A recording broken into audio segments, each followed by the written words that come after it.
There are 5 myths stopping you from becoming a homeowner and what is actually true.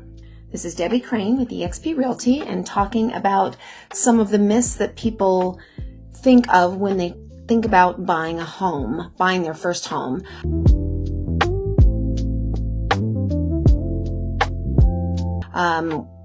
Lots of you have heard that your parents and other people have said you've got to have 20% down, you need to have a lot of money in the bank. That's not really true. So it's here to break down some of the different programs available and the myths about buying your first home. Myth number 1 is you need to have 20% down. And that is not true. There are lots of great programs out there. There are Washington Bond program, which is a Washington technically first-time home buyer program. There's a little bit of a wiggle room in that program. That can be a great program. It is essentially a silent second that covers your down payment. It's an FHA loan, and you can get into that with zero down. So there is a zero down payment option with that program. There's also FHA loans out there, which is a lower down payment. Most FHA loans are right about 3.5% down payment. And then there are USDA loans, which could be a great option depending on where you're looking at purchasing a home. USD areas are generally a little bit more rural. A good part of Washougal is USDA. Camas, parts of Camas are also USDA. And that can be a great program because, again, it's zero down payment programs. VA loans, if you are eligible for VA benefits, if you have served in the military or currently serving in the military, those are great. The VA programs tend to have zero down and usually really good interest rates. So if you're eligible, absolutely use your VA benefits to purchase a home. There are also some outliers. There's one that HUD has a few different programs. One of them is called the HUD it's the HUD Neighbor Next Door program, and that is for law enforcement, firefighters, EMTs, teachers. The one issue with that program is that it is for specific neighborhoods. Basically, it's trying to get this population into specific neighborhoods. So there are some limitations on that. But if it works, if you qualify, and if you find a house in an area that qualifies and that you like, that could be a great option. Again, a great zero down payment option. Myth number 2, my credit isn't good enough. You don't need perfect credit, and there are some strategies that you can improve your credit fairly quickly. Now, for a conventional loan, if you're doing a conventional, which tends to have the most favorable interest rates, and that 20% down, you need to have about a 620 usually to qualify for most programs.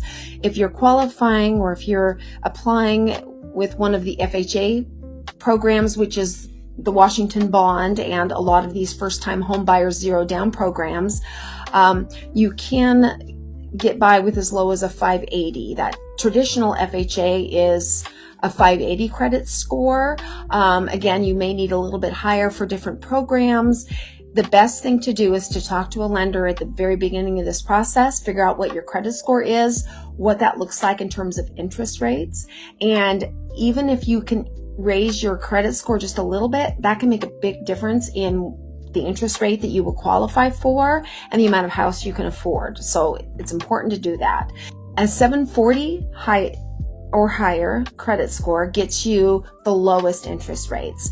And there are a lot of things that you can do to raise your credit, such as paying off credit card debt, don't open any new transactions or don't buy a new car, things like that. Make sure you're paying on time for everything. And there's some things you can do. And again, your lender is a great tool to help you build your credit score a little bit higher to make sure that you qualify for the program that you are most interested in and that will be best for your situation. So myth number 3, I should wait for prices to go down, rates to drop. Home prices are really not going to go down. We're seeing a lot of stabilization, and if you are out browsing Zillow and some of these third-party sites and you see home prices dropping, it's not that home values are dropping, it's that homes were listed too high. And so now they are adjusting to the actual price, the price that a buyer is willing to pay. So we do go through phases where we see a lot of overpriced homes on the market. So generally, if you see a home that's been on the market for a long time, you've got this, right now 60 days is about normal, but if you're seeing 90, 120 or more, chances are there's something about the house specifically, whether it's the location, noise level, traffic, whatever it is, or its price. So that's something to keep in mind. So the truth is, if you bought a home in 2021, so I was going for kind of that 5 years back, you would have $170,000 to $240,000 in equity today. We had a huge jump in home value, or the home values jumped quite a bit just post-COVID. So if you bought a home right around COVID, that's great. You've got a lot of money in equity right now. So in 2021, the median home price in Clark County was $425,000. In 2026, the median home price is now about $580,000, and that's Clark County overall. Different areas have different median price points, just being general here. Right. In 2021, the median home price in Camas was $550,000. Right now, 2026 separated Camas because it's a huge difference. Now, the median home price is ranging from about $775,000 to about $820,000. So if you would have bought a home in 2021 in Camas, you've got a ton of equity. So again, those numbers change based on what the economy, the economic forecast is for the country, what interest rates are. But for the most part, home prices are not going to go down, and rates may or may not drop. But while you're waiting around for this fabulous interest rate for the rates to drop, home values are going to continue to rise. And the trick with that is that when rates drop, suddenly buyers are out in droves. It's a seller's market. Homes are going to sell for a bit higher, and there's going to be a lot more competition. So you're likely going to end up paying more for a home. Home values will go up. So the best in terms of interest rate, if that's a concern, which I'm sure it is for most of you, if you're concerned about interest rate, you choose the house you love, that you can afford, that you feel comfortable with, and at some point you will be able to refinance. So make sure that you are comfortable with this mortgage payment in the near future. But when interest rates do change, or if you're in one of these 20%, less than 20% down programs, once you have that amount of equity, you can then refinance into a conventional loan. There's a lot of options. So purchasing a home, sticking it out for a couple of years with that higher interest rate, after you get to that point, as long as you're building equity in that home, you got a lot of options. So myth number 4, renting is cheaper than owning. Now this is a biggie. Right now, because of the interest rates, mortgage payments can be higher than rent. A few years back, it wasn't that way. Back when, the good old days of the, 2.75% interest rate, your mortgage would be quite a bit less than what you would pay in rent for something similar. It is different now because the interest rates are higher. But the thing to remember is that rent is 100% expense. Everything that you are paying towards your rent every month is just going to keep a roof over your head. Owning, you may pay a little bit more, but you are building equity. You are building something, building that family wealth by building equity. That's money that will yours. It takes a couple of years for the interest rate. With the interest rates, those first few years, most of the mortgage payment that you pay into each month is going to go towards interest. But the longer you stick with it, after a few years, you're going to see that principal start to go down. And again, your equity is going up at the same time. So that's how you're building equity. Estimated home value change. So this is what I was talking about earlier. In 2021, we had a 15% increase in equity that people had in their homes during that year. In 2022, it was 16%. So that period of time, that post-COVID boom, the interest rates were really low. People were buying, and it was definitely a seller's market, lots of multiple offers. And but even with that, people who purchased back then built equity very quickly. Right now, since that big spike, and that spike does happen occasionally, depending again on the economy and what all is happening in the world, values right now are increasing about 2 to 3% per year in terms of the home values. And so, of course, your equity will increase along with that. Thing to remember, though, is that it is not across the board. That's the sort of the average, but different areas, like as we talked about before, Camas is going to appreciate a lot higher, and different pocket neighborhoods, different areas that are really popular with buyers, those are going to appreciate a little bit faster. So there's certain areas that you are going to build that equity faster. So if that's something you're interested in when you purchase your first home, I'd love to kind of help guide you to those neighborhoods that may work best for you if that is your goal. Myth number 5. The process is too complicated. And now it can be kind of complicated, especially if you've never done this before. But with the right lender and realtor team, it's just step by step. Basically, to start the process, you're going to meet with a real estate professional, find a realtor that you feel comfortable with. I love working with first-time home buyers. And as important as finding the realtor that you want to work with is connecting with the lender. And honestly, that should almost come before you spend too much time with your realtor. Your realtor should have some great lender referrals. I know I have some great lender partners that I work with, so I refer my buyers to them to get started, because it's a team effort. You don't want to start getting serious with looking at homes if you don't know how much you can realistically not only just qualify for, but you feel comfortable paying for every month. What's your mortgage payment going to look like? Because in the long run, that's going to be the most important thing. So that'll be the first step, is to get that pre-approval. Then you start the home search, and there's a lot of things that are going to be important to you that we need to take into account.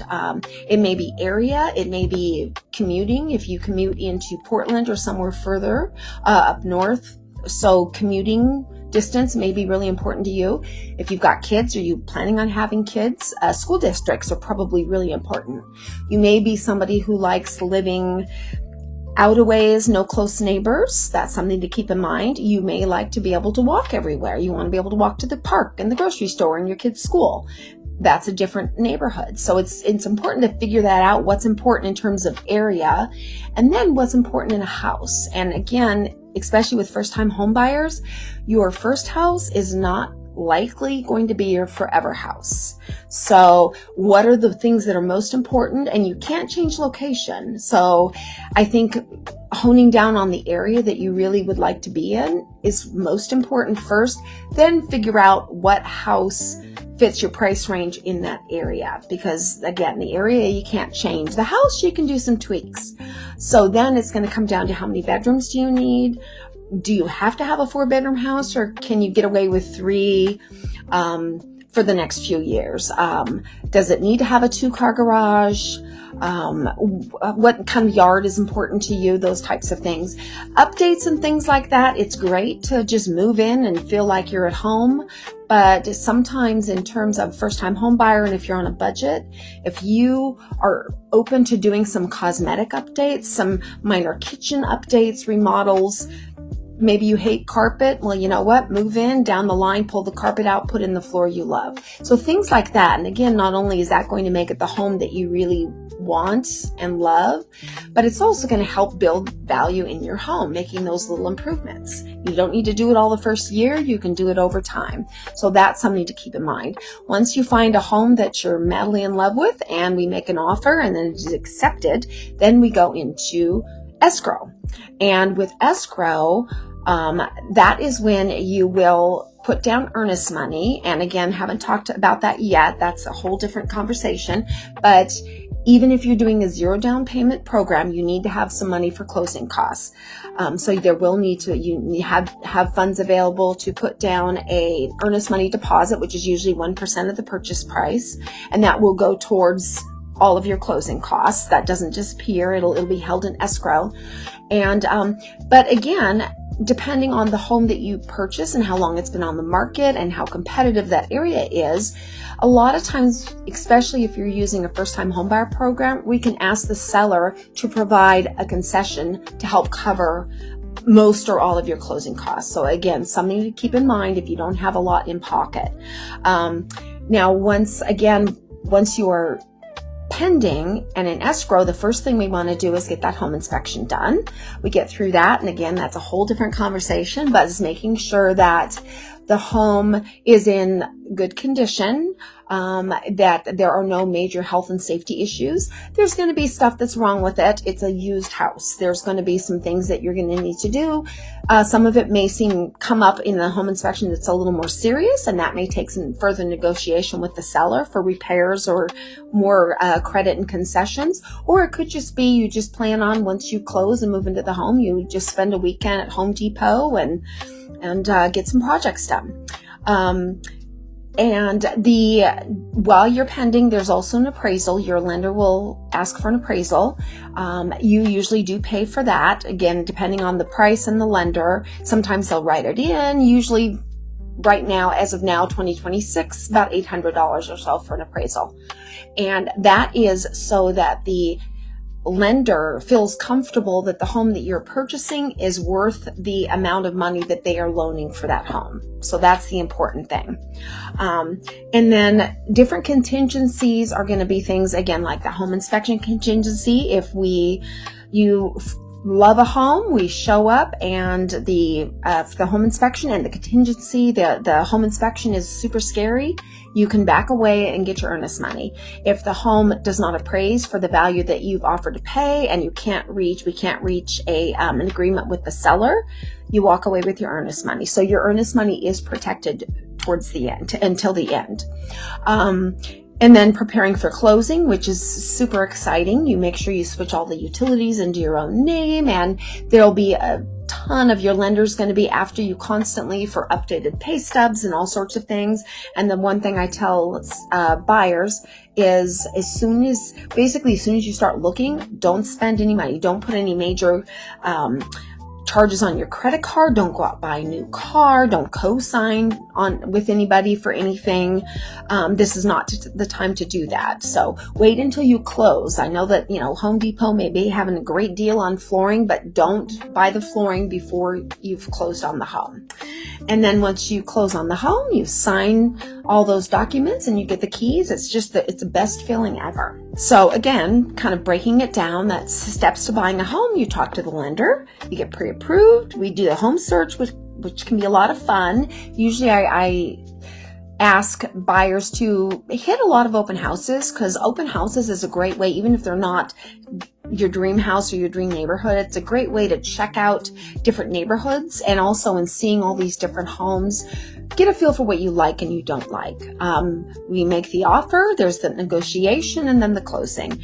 And then the housing wealth gain on typical existing home purchased. So 5 years, the average that you have gained is about $155,000 in equity. And again, that's equity. That's money in your pocket over and above what you purchased the house for. 10 years, you've got $240,000. 30 years, and again, depending on the area, it can be a lot more than $359,000. If you, depending on the area that you buy, some areas, the values go up, like we talked about the Camas, the different Camas examples. So again, something to keep in mind.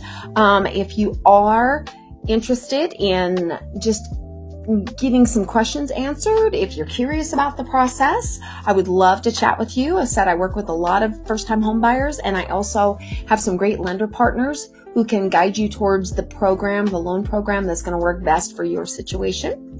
And feel free to reach out with any questions and comment in the spot below with any questions. I will definitely answer those. And like and subscribe. We'll have lots more videos coming out on this same type of subject.